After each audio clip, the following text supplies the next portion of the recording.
ಸುನ್ನಿ ದಾವತೆ ಇಸ್ಲಾಮಿ ಸುನ್ನಿ ತರಬೇತಿ ಉದ್ಯಮ ಧಾರ್ಮಿಕ ಸಮ್ಮೇಳನ ಮೇ 9 ಹಾಗೂ 10 ರಂದು ಅರಸೀಕೆರೆ. ಸುನ್ನಿ ದಾವತೆ ಇಸ್ಲಾಮಿ ಧಾರ್ಮಿಕ ಸಂಘದ ಅಂಗವಾಗಿ ನಗರದ ಹುಳಿಯಾರು ರಸ್ತೆಯಲ್ಲಿರುವ ಶಾಹಿ ಗಾರ್ಮೆಂಟ್ಸ್ ಪಕ್ಕದ ಮೈದಾನದಲ್ಲಿ ಮೇ 9 ಹಾಗೂ 10 ರಂದು ಧಾರ್ಮಿಕ ಸಮ್ಮೇಳನ ಹಮ್ಮಿಕೊಳ್ಳಲಾಗಿದೆ ಎಂದು ಸುನ್ನಿ ದಾವತೆ ಇಸ್ಲಾಮಿ ಅರಸೀಕೆರೆಯ ಮುಖ್ಯಸ್ಥರಾದ ಹಾಜಿ ಅಮ್ಜದ್ ಬಾಷರವರು ತಿಳಿಸಿದರು. ನಗರದಲ್ಲಿ ಬುಧವಾರ ಸುದ್ದಿಗೋಷ್ಠಿಯಲ್ಲಿ ಮಾತನಾಡಿದ ಅವರು, 2 ದಿನಗಳ ಸಮ್ಮೇಳನದಲ್ಲಿ ಇದೇ ಬರುವ ಶನಿವಾರ ಅಂದರೆ 9 ರಂದು ಮಹಿಳೆಯರಿಗೆ ಮಧ್ಯಾಹ್ನ 2 ಗಂಟೆಯಿಂದ ರಾತ್ರಿ 7ವರೆಗೆ ಮತ್ತು ಭಾನುವಾರ 10 ರಂದು ಪುರುಷರಿಗೆ ಬೆಳಿಗ್ಗೆ 11 ಗಂಟೆಯಿಂದ ರಾತ್ರಿ 10 ಗಂಟೆವರೆಗೆ ಸಮ್ಮೇಳನ ನಡೆಸಲಾಗುವುದು ಎಂದು ಹೇಳಿದರು. ಸರ್ವರ್ ಅಹ್ಮದ್ ರವರು ಮಾತನಾಡಿ, ಸಂಘದ ಸಂಸ್ಥಾಪಕರು ಮುಂಬೈನ ಅಲ್ಲಾಮಾ ಮೌಲಾನಾ ಹಾಫೀಜ್ ಒಖಾರಿ, ಮೊಹಮ್ಮದ್ ಶಾಕೀರ್ ಅಲಿ ನೂರಿ, ಅಲ್ಲಾಮಾ ಮುಫ್ತಿ ಜುಬೇರ್ ಮಿಸ್ಬಾಯಿ, ಬುಲ್ಬುಲೆ ಬಾಗೆ ಮದೀನಾ ಅಲ್ಹಾಜ್ ಖಾರಿ ಮಹಮ್ಮದ್ ರಿಜ್ವಾನ್ ಖಾನ್, ಮಾಲೆಗಾಂವ್ನ ಅವುಲಾದೆ ಗೌಸೆ ಅಜಂ ಹಜರತ್ ಮೌಲಾನಾ ಸೈಯದ್ ಅಮೀನುಲ್ ಖಾದ್ರಿ, ಮೌಲಾನಾ ಸಾದಿಕ್ ರಜ್ವಿ, ಹಜರತ್ ಮೌಲಾನಾ ನಜರ್ ಆಲಂ ಹಾಗೂ ಮೊಹಮ್ಮದ್ ಅಜ್ಮತ್ ಉಲ್ಲಾ ರಜ್ವಿ ಮುಖ್ಯ ಅತಿಥಿಗಳಾಗಿ ಪಾಲ್ಗೊಂಡು ಪ್ರವಚನ ನೀಡಲಿದ್ದಾರೆ ಎಂದರು.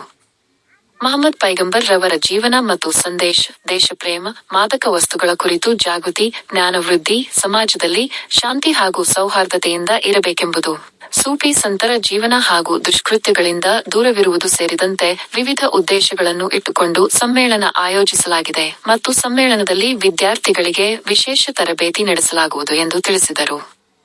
ಈ ಸಂದರ್ಭದಲ್ಲಿ ಸೈಯದ್ ಅಲಿಜಾನ್ ಫರಾಹತ್ ಅಲಿ, ಫಯಾಜ್ ಪಾಷಾ, ಮುಬಾರಕ್ ಪಾಷಾ, ಸೈಯದ್ ತೌಸಿಫ್, ಫರಾಜ ಪಾಷಾ, ಫಯಾಜ್ ಪಾಷಾ, ಪ್ಯಾರೆ ಬೈ, ಮೊಹಮ್ಮದ್ ಸಮೀರ್ ಇನ್ನು ಮುಂತಾದವರು ಉಪಸ್ಥಿತರಿದ್ದರು.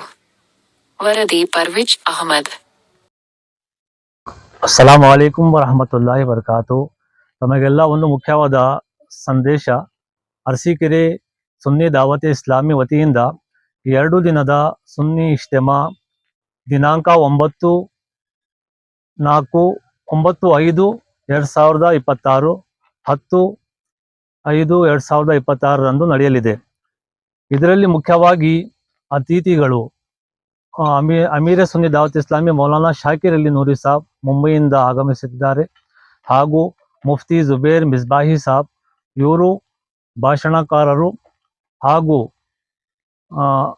ಸೈಯದ್ ಅಮೀನುಲ್ ಖಾದ್ರಿ ಸಾಬ್ ಮಾಲೆಗಾಂವ್ನಿಂದ ಇವರು ಆಗಮಿಸಿದ್ದಾರೆ.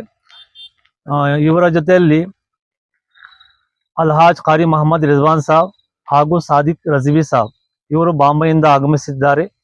ಈ ಕಾರ್ಯಕ್ರಮದ ಉದ್ದೇಶ ಏನಂದ್ರೆ, ಮೊಹಮ್ಮದ್ ಪೈಗಂಬರರ ಜೀವನ ಮತ್ತು ಸಂದೇಶ, ದೇಶ ಪ್ರೇಮ, ಮಾದಕ ವಸ್ತುಗಳ ಕುರಿತು ಜಾಗೃತಿ, ಜ್ಞಾನವೃದ್ಧಿ, ಸೂಫಿ ಸಂತರ ಜೀವನ, ದುಷ್ಕೃತ್ಯಗಳಿಂದ ದೂರವಿರುವುದು ಸೇರಿದಂತೆ ವಿವಿಧ ಉದ್ದೇಶಗಳನ್ನು ಇಟ್ಟುಕೊಂಡು ಸಮ್ಮೇಳನ ಆಯೋಜಿಸಲಾಗಿದೆ. ತಮಗೆಲ್ಲರಿಗೂ ಈ ಸಮ್ಮೇಳನದಲ್ಲಿ ಈ ಸುನ್ನಿ ಇಜ್ತೆಮಾದಲ್ಲಿ ಆಗಮಿಸಬೇಕೆಂದು ವಿನಂತಿ.